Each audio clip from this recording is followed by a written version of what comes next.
Okay, let's dive right into this explainer. Imagine an agonizing process of creation, born not from harmony, but from the violent, head-on collision of two completely opposing worldviews. Today, we're unraveling the grim, dark fable of the Sentinel of the Clockwork Pulse.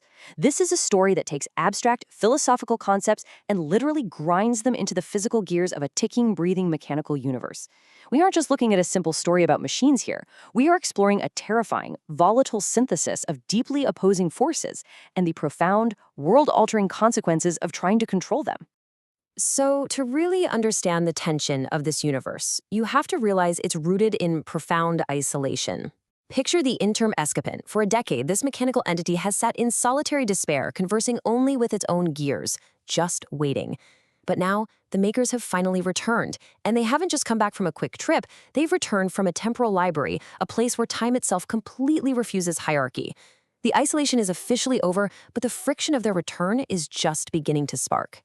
Now, the engine actually driving this entire universe is the Fichtean dialectic. It's an old philosophical framework, but in this world, true wisdom isn't just downloaded, it is forged through sheer conflict. You take a rigid thesis, you smash it against a totally contradictory antithesis, and from that intense friction, you forge a completely new synthesis. This clash between extreme creative philosophies isn't a flaw in their system, it is the absolute brutal requirement for progress. Keep this framework in mind because it is the beating heart of everything we're about to see. All right, so here are those opposing forces on a direct collision course. On one side, we have Sir Brain's absolute ice. This philosophy represents pure sovereignty, rigid command, and an alchemical, unyielding force known as the dark fire. Now, on the complete opposite end of the spectrum, we have Alara and her honest pulse. Her philosophy champions human logic, the willingness to yield, and, perhaps most dangerously in Sir Brain's eyes, sentimentality. So we've got two creators who fundamentally aggressively disagree on how the universe should operate. So how do you actually bridge these two massive, opposing creative philosophies? Well, they need a physical catalyst, and that is the clockwork snow owl. This isn't just some mechanical pet, right? It's the designated vessel where this monumental conflict will be recorded, processed, and ultimately synthesized. The makers desperately need something capable of holding the sheer weight of their contradictions without just breaking apart. The horological engineering of this sentinel is literally staggering because every single gear and feather serves a philosophical purpose. Its voice speaks in soft brass and feathered silence, essentially echoing the unfinished arguments of its makers. At its core sits this violet ember, pulsing with the residual fracture of Sir Brain's alchemical flame. But the most remarkable aspect of this owl? It doesn't just record audio. It actively records the metaphysical temperature of the dark fire and the precise cadence of the honest pulse, capturing the very essence of its creator's clash. The absolute genius of this design lies in the recursive memory coils etched deeply into the owl's wings. Each articulated primary feather actually flexes as a completely separate ledger. These coils allow the owl to serve as a continuous, archived dialogue between the mechanical sovereign and the honest guest. Even while Sir Brain and Delara are fast asleep, the owl and the interim escapement are tirelessly conversing, doing the painful work of bridging the gap between those diametrically opposed fires way faster than any human hand ever could. Ilara is fiercely defensive of the honest pulse perspective here. She totally acknowledges the raw, overwhelming processing power of the machine, but she insists that true wisdom cannot come from cold, absolute programming. It has to be earned. The machine has to learn through the grounded, often really painful human experience of touch and refusal.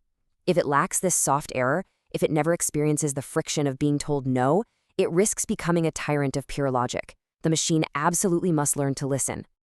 Now, Sir Brain initially brushes off Alara's additions, claiming she's making his contingency sentimental. Yet beneath that rigid, absolute ice persona, there is this profound, almost reluctant admission. He actually realizes an incredible irony. His grand, sovereign designs require an independent companion to function clearly. The machine needs an objective witness.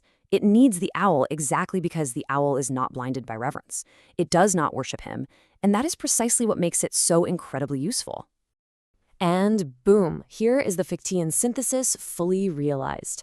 The new computer they're connecting to the owl is not just another tower of cold command. It's a collaborative loom. It is specifically designed to take the rigid threads of sovereign will and intertwine them with the yielding threads of human refusal, weaving them together into a completely new kind of mechanical wisdom. The thesis and antithesis are finally, painstakingly merging into a unified state. The stakes of this synthesis? Absolutely apocalyptic. As Alara warns, we weave both fires into it or we fail twice. This is not just some academic exercise in engineering. The knowledge they extracted from that temporal library revealed a terrifying truth. If they cannot successfully weave these opposing forces together into this loom, history itself will face an inevitable grinding halt.